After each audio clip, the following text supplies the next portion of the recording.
നോമ്പുകാലം മലപ്പുറത്തുകാർക്ക് പറഞ്ഞുതീരാത്ത ഗൃഹാതുരത്വമാണ്.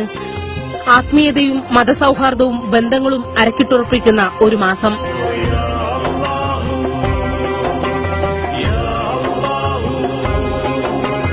പത്തു വർഷം മുമ്പ് അന്യദേശക്കാർ ആരെങ്കിലും നോമ്പിന് ഈ നാട്ടിൽ വണ്ടിയിറങ്ങിയാൽ പച്ചവെള്ളം പോലും കിട്ടിയിരുന്നില്ല.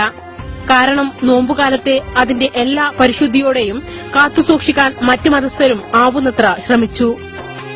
എന്ത് പ്രതിസന്ധിയെയും ഒറ്റക്കെട്ടായി നേരിടുന്ന മലപ്പുറത്തുകാർക്ക് പോയ നോമ്പുകാലങ്ങൾ വെറുമൊരു നോമ്പല്ല, സ്നേഹത്തിന്റെ, സാഹോദര്യത്തിന്റെ, ബന്ധങ്ങൾക്ക് മാതൃകയായി തീർന്ന ഒരു ജനത തന്നെയാണിവർ.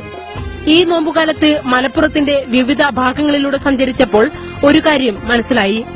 മുരിങ്ങയിലയും ഉണക്കമീനും പത്തിരിയും നാടൻ കോഴിക്കറിയുമെല്ലാം മണക്കുന്ന പഴയ നോമ്പുകാലമാണ് പ്രായമായവർക്കിഷ്ടം. ഇന്നത്തെ തലമുറയ്ക്ക് ഇതൊന്നും ചിന്തിക്കാനാവില്ല. പെരിന്തൽമണ്ണ മാനത്തുമംഗലം റോഡരികിൽ 13 വർഷമായി സമൂസ വിൽക്കുന്ന അബൂബക്കർ പറയുന്നതും പച്ചവെള്ളം കൊണ്ട് മാത്രം നോമ്പ് തുറന്നിരുന്ന ഒരു കാലത്തെക്കുറിച്ചാണ്.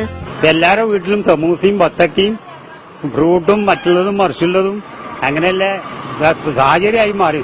പഴയ കാലത്തു നിന്നൊക്കെ മാറിയെന്ന് മാത്രം. ഇപ്പൊ എല്ലാവിധ പരിപാടിയും ഒക്കെ ഗൾഫ് മോഡലായി. ബദരീങ്ങളുടെ ആണ്ടുനേർച്ച ദിവസമായ നോമ്പ് 17-നും 27-ാം രാവിനും മാത്രമായിരുന്നുവത്രേ അന്ന് പത്തിരിയും ഇറച്ചിക്കറിയും വീടുകളിലുണ്ടാക്കുക. തേക്കിലയിൽ പൊതിഞ്ഞുകൊണ്ടുവരുന്ന ഇറച്ചി ഓർമ്മിക്കാത്ത ഒറ്റ മലപ്പുറംകാരനും ഉണ്ടാവില്ല. എന്തിനധികം കോഴിക്കോട്ട് നിന്നും വന്നിരുന്ന കാരക്കയും ഈത്തപ്പഴവും സമ്പന്ന വീടുകളിൽ മാത്രം ഒതുങ്ങി. ഫിത്ർ സക്കാത്ത് എന്ന് നിർബന്ധിത ദാനത്തിനൊപ്പം നൽകുന്ന അരിയുടെ കൂട്ടത്തിൽ 1-2 ഈത്തപ്പഴവും നൽകി. അങ്ങനെ നോമ്പ് തുറക്കുമ്പോൾ ഒരു ഈത്തപ്പഴത്തെ 7-8 ചീളുകളാക്കി അവർ സ്നേഹവും പങ്കുവച്ചു.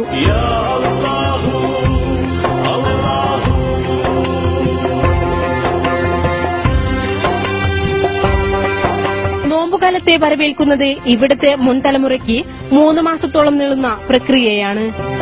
മൺവീടുകളുണ്ടായിരുന്ന കാലഘട്ടത്തിൽ മണ്ണും കരിയും തേച്ചുമെഴുകണം. പൊട്ടിപ്പൊളിഞ്ഞ തിണ്ണകൾ നേരെയാക്കണം. വസ്ത്രങ്ങളായ വസ്ത്രങ്ങളെല്ലാം പുഴയിലോ കുളത്തിലോ മുക്കി കഴുകണം. അരി, മുളക്, മല്ലി, മഞ്ഞൾ എന്നിവ ഉരലിലിട്ട് ഇടിച്ചു വെക്കണം. നനച്ചുകുളി എന്നാണ് ഇതറിയപ്പെടുന്നത്. പുതിയാപ്പിളമാരെയും പള്ളിയിലെ കാസിയെയും കുട്ടികളെ പഠിപ്പിക്കുന്ന ഉസ്താദിനെയും മാത്രം നോമ്പു തുറപ്പിക്കും. ഇഫ്താർ സംഗമങ്ങൾ കേട്ടുകേൾവി പോലുമില്ല. പള്ളിയിൽ വെച്ച് ഒരു നോമ്പുതറ ഇല്ലേയില്ല. ബ്രോയിലർ കോഴി മാർക്കറ്റ് അടക്കി വാഴാൻ തുടങ്ങുന്നതിന് മുമ്പ് നാടൻ കോഴികൾ പുതിയാപ്പിളമാർക്ക് മാത്രമായി അറുത്തുപോന്നു. മൺചട്ടിയിൽ ചുട്ടെടുക്കുന്ന പത്തിരിയും ഇറച്ചിക്കറിയും ലോകോത്തര വിഭവങ്ങളായിരുന്നു അന്ന്. അങ്ങനെ മുണ്ടുമുറുക്കിയെടുത്ത് മലപ്പുറത്തുകാർ നോമ്പിനെ വരവേറ്റിരുന്ന കാലത്താണ് റവന്യൂ ഉദ്യോഗസ്ഥയായി ശാന്ത കോട്ടയത്ത് നിന്നും മലപ്പുറത്തെത്തുന്നത്. പാലക്കാട് ഡെപ്യൂട്ടി കളക്ടറായി 2000-ൽ വിരമിച്ച ശാന്ത പിന്നീട് നാട്ടിലേക്ക് തിരിച്ചുപോയില്ല. കാരണം തന്റെ മക്കൾ മലപ്പുറത്തുകാരാണെന്ന വിശ്വാസം പോകാൻ മനസ്സ് വിസമ്മതിച്ചു. ശാന്തയുടെ മൂത്ത മകൻ കിഷോർ കുമാർ കുട്ടിക്കാലം തൊട്ടേ നോമ്പെടുക്കാനും തുടങ്ങിയിരുന്നു. അതിന്റെ സാഹചര്യം ശാന്ത തന്നെ പറയും. ഇവിടുത്തെ സംസ്കാരത്തോടാണ് നമുക്ക് കൂടുതൽ താല്പര്യവും പ്രത്യേകതയും തോന്നും. മറ്റുള്ള മാതിരിയല്ല.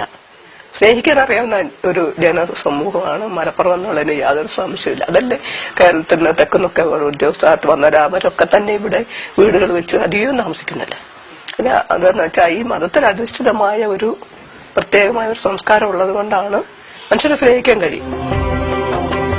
കിഷോറിന്റെ ജീവിത പങ്കാളിയായി വന്ന ഇടുക്കി സ്വദേശിനി ഷിജോയും നോമ്പുകാരിയായി മാറി. മലപ്പുറത്തിന്റെ മതമൈത്രി തകർക്കാൻ പല പരിഷ്കാരികളും കിണഞ്ഞു പരിശ്രമിക്കുന്നുണ്ടെങ്കിലും ഒന്നും വിലപ്പോവില്ല. കാരണം അത്രയ്ക്കും സുദൃഢമാണ് ബന്ധങ്ങൾ. നോമ്പുകാലമായാൽ അത് ഒന്നുകൂടി ഊട്ടിയുറപ്പിക്കുന്നു.